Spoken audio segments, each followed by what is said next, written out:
ഒരാൾ അറിവില്ലാതെ ആണെങ്കിൽ പോലും ചില വാക്കുകൾ പറയുമ്പോൾ അതോടുകൂടി അയാൾ കാഫറായി തീരുമെന്നും അയാൾക്ക് അറിവില്ലായ്മയുടെ ഉഴുതിറ് ന്യായം അല്ലെങ്കിൽ കാരണം നൽകപ്പെടുകയില്ല എന്ന വാചകത്തെ വിശദീകരിച്ചുകൊണ്ടാണ് രണ്ട് പണ്ഡിതന്മാർ ആ വാചകത്തെ ഉഴുതുറുമ്പിൽ ജഹിൽ അറിവില്ലായ്മ കൊണ്ട് ഒരാൾ ശിക്ഷിക്കപ്പെടാതിരിക്കുമോ എന്ന വിഷയവുമായി ബന്ധപ്പെട്ട് രണ്ട് പണ്ഡിതന്മാരുടെ വാക്കുകൾ നാം മനസ്സിലാക്കുകയുണ്ടായി.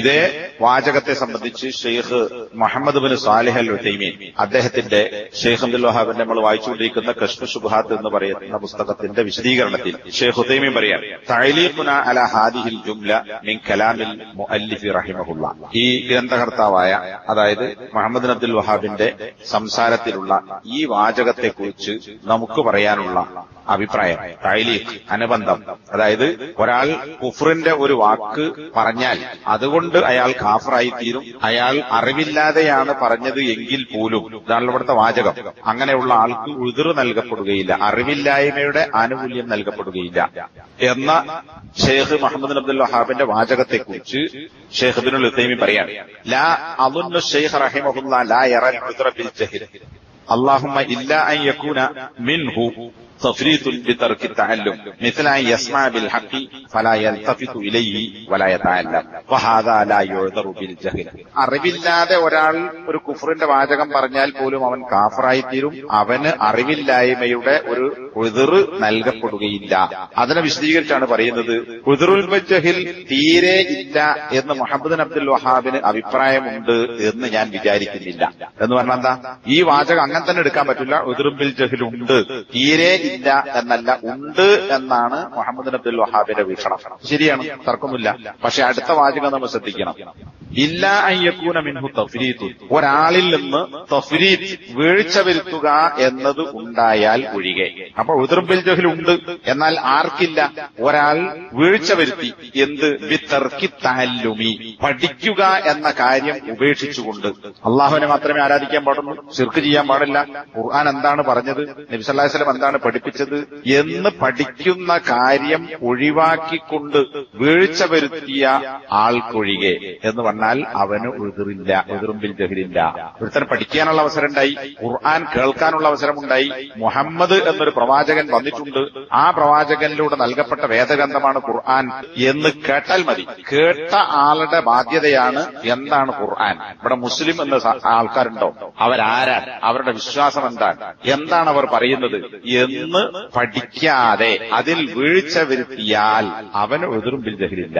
കാരണം ഓൻ പഠിച്ചിട്ടില്ല, പഠിക്കാത്തവന്റെ കുറ്റാണ്. എന്നിട്ട് ഉദാഹരണം പറയാം, മിഥല അൻ യസ്മഅ ബിൽ ഹഖ്, ഒരാൾ ഹഖ് സത്യത്തെക്കുറിച്ച് ഒരുത്തൻ കേൾക്കുന്നു. അപ്പൊ ഇവിടെ നാട് നിങ്ങളെ കേരളത്തിൽ പ്രസംഗം നടക്കുന്നുണ്ട്, അള്ളാഹനെ മാത്രമേ ആരാധിക്കാൻ പാടുള്ളൂ, മുജാഹിദ് പ്രസ്ഥാനം തുടങ്ങിയത് മുതൽ ഏത് ഗ്രൂപ്പാണെങ്കിലും തൗഹീദ് പറഞ്ഞുകൊണ്ടിരിക്കുന്നു, ശിർക്കിനെതിരെ ശ്രദ്ധിക്കുന്നു. അപ്പൊ അത് കേൾക്കാത്ത ആളുകൾ ഉണ്ടാവില്ല. ഇനി ആരെങ്കിലും ഉണ്ടെങ്കിൽ ഓനെ നമുക്ക് ഈ കൂട്ടത്ത് കൂട്ടാം. ആദ്യം പറഞ്ഞാൽ അപ്പൊ ഒരുത്തൻ ഹഖ് കേൾക്കുന്നു, പക്ഷേ ഫലാ യൽതഫിതു ഇലൈഹി, ആ കേട്ട കാര്യത്തിലേക്ക് അവൻ തിരിഞ്ഞു നോക്കുന്നേയില്ല, വലാ യതഅല്ലമു, അവൻ പഠിക്കുകയും ചെയ്യുന്നില്ല.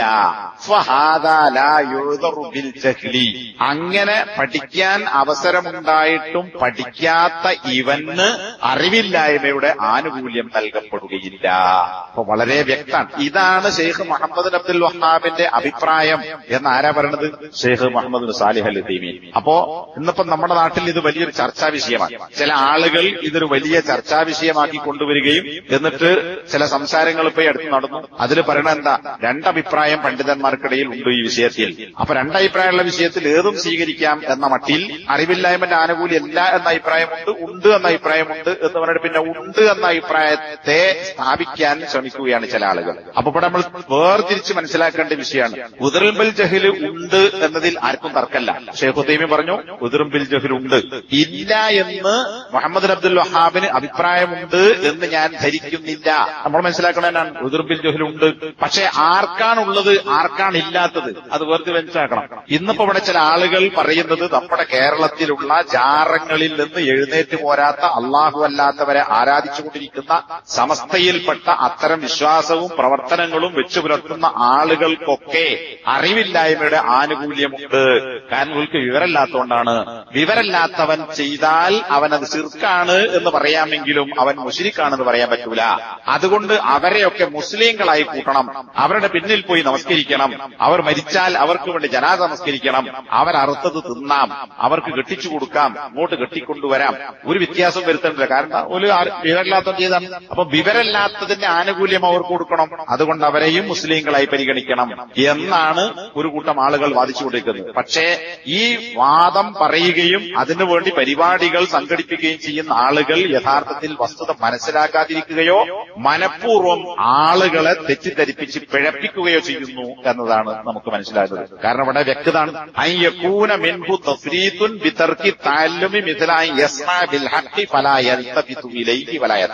ഇപ്പൊ കേരളത്തിൽ ഒരുപാട് പരിപാടികൾ, സമ്മേളനങ്ങളായാലും പൊതുപരിപാടികളായാലും ക്യാമ്പുകളായാലും ലേഖനങ്ങളായാലും മാസികകളിലൂടെ എഴുതുന്ന പരിപാടികളായാലും ഒട്ടുമിക്ക ഖുതുബകളിൽ പോലും വെള്ളിയാഴ്ചകളിൽ, അതുപോലെ ഇന്നിപ്പോ എവിടെയും പോയി കേൾക്കേണ്ട കാര്യമല്ല, ഈ സോഷ്യൽ മീഡിയയിൽ വാട്സാപ്പും അതുപോലെ തന്നെ ടെലിഗ്രാം ഇങ്ങനെയുള്ള മീഡിയകളിലൂടെ നിരന്തരം തൗഹീദിന്റെ സംസാരങ്ങൾ ലോകത്ത് പ്രചരിച്ചുകൊണ്ടിരിക്കുന്നു. ഏത് ഭാഷയിലും തൗഹീദിന്റെ ശബ്ദമുണ്ട്. പക്ഷേ ഇങ്ങനെ ഉണ്ട് എന്നറിഞ്ഞിട്ടും ഇനി കേട്ടിട്ടും അത് തിരിഞ്ഞു നോക്കുകയോ പഠിക്കാതെയോ പോകുന്ന ആളുകളാണ് ഇവിടെ ഭൂരിപക്ഷ ആളുകൾ. അതല്ലാതെ അള്ളാഹുവിനെ മാത്രമേ ആരാധിക്കാവൂ എന്ന് പറയുന്ന ഒരു കൂട്ടർ ഇവിടെയുണ്ട്, അല്ലെങ്കിൽ ലോകത്തുണ്ട് എന്നറിയാത്ത ഏത് മനുഷ്യനാണുള്ളത്? അങ്ങനെ കേൾക്കുകയും എന്നിട്ട് അത് പഠിക്കാൻ ശ്രമിക്കുന്നില്ല എങ്കിൽ അവന് അറിവില്ലായ്മയുടെ ആനുകൂല്യം കിട്ടുകയില്ല. കാരണം എന്താ? ഓൻ വീഴ്ച വരുത്തി. ഇവിടെ ഉപയോഗിച്ച വാക്കതാ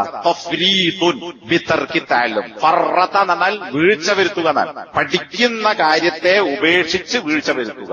അപ്പോ പഠിക്കാൻ വരൂ എന്ന് ക്ഷണിക്കുന്നു, പരിപാടികൾ നടത്തുന്നു, ഒരു മുടക്കൂല്ലാതെ കേൾക്കാൻ സാധിക്കുന്നു, എന്നിട്ട് അതിലേക്ക് തിരിഞ്ഞു നോക്കാത്ത, തൗഹീദിന്റെ ആയത്തുകളെ ശിർക്കിനു വേണ്ടി ന്യായീകരിക്കുന്ന, അള്ളാഹുവിന്റെ ഭവനങ്ങളിലേക്ക് പോകുന്നതിന് പകരം ജാറങ്ങളിലേക്ക് കൊണ്ടുപോകുന്ന ആളുകൾക്ക് എങ്ങനെയാണ് ഈ ആനുകൂല്യം ഉണ്ടെന്ന് പറയുക? അദ്ദേഹം വ്യക്തമായി പറഞ്ഞു,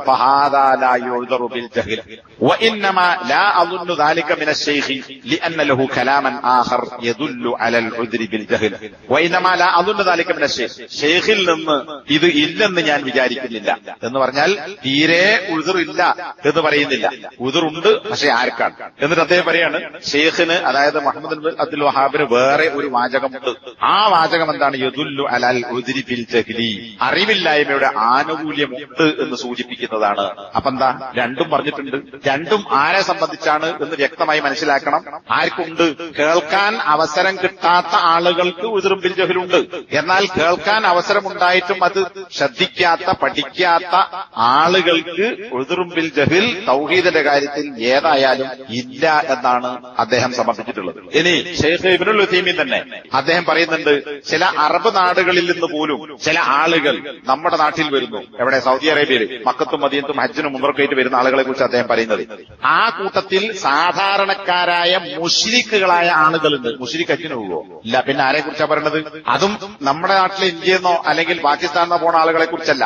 അറബ് നാടുകളിൽപ്പെട്ട അറബികളായ മുസ്ലിങ്ങൾ. പക്ഷെ ആ മുസ്ലിങ്ങൾ സാധാരണക്കാരായ മുശ്രിക്കുകൾ എന്നാണ് അദ്ദേഹം ആ വാചകത്തിൽ സൂചിപ്പിക്കുന്നത്, ശൈഖ് ഇബ്നുൽ ഉസൈമീൻ. എന്നിട്ട് പറയുന്നു, അവരിൽ സ്വരീഹായ, വ്യക്തമായ, പച്ചയായ ശിർക്കുണ്ട് എന്നൊരു ശൈഖ് പറയാണ്.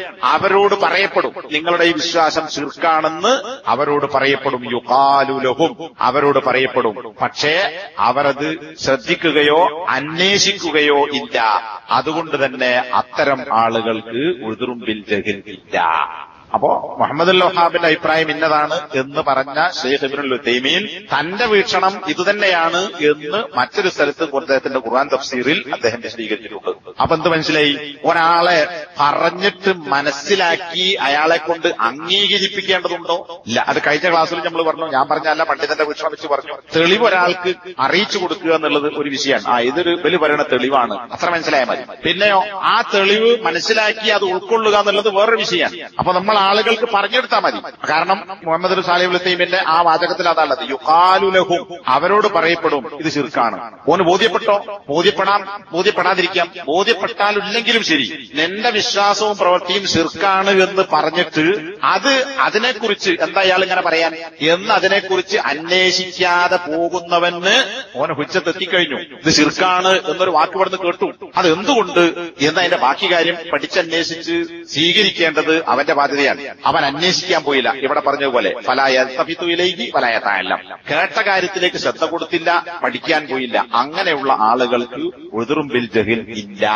ഇത് ശൈഖ് ഉസൈമീൻ വളരെ വ്യക്തമായി അദ്ദേഹത്തിന്റെ തഫ്സീറിൽ രേഖപ്പെടുത്തിയിട്ടുണ്ട്. ഒരു വസ്വാസിനും ദുർവ്യാഖ്യാനങ്ങൾക്കും ആളുകളെ ഫസാദിലാക്കാനും യാതൊരു വകുപ്പുമില്ലാത്ത വിഷയമാണ് ഇത് എന്ന് പണ്ഡിതന്മാരുടെ വാക്കുകളിൽ നിന്ന് നമുക്ക് കൃത്യമായി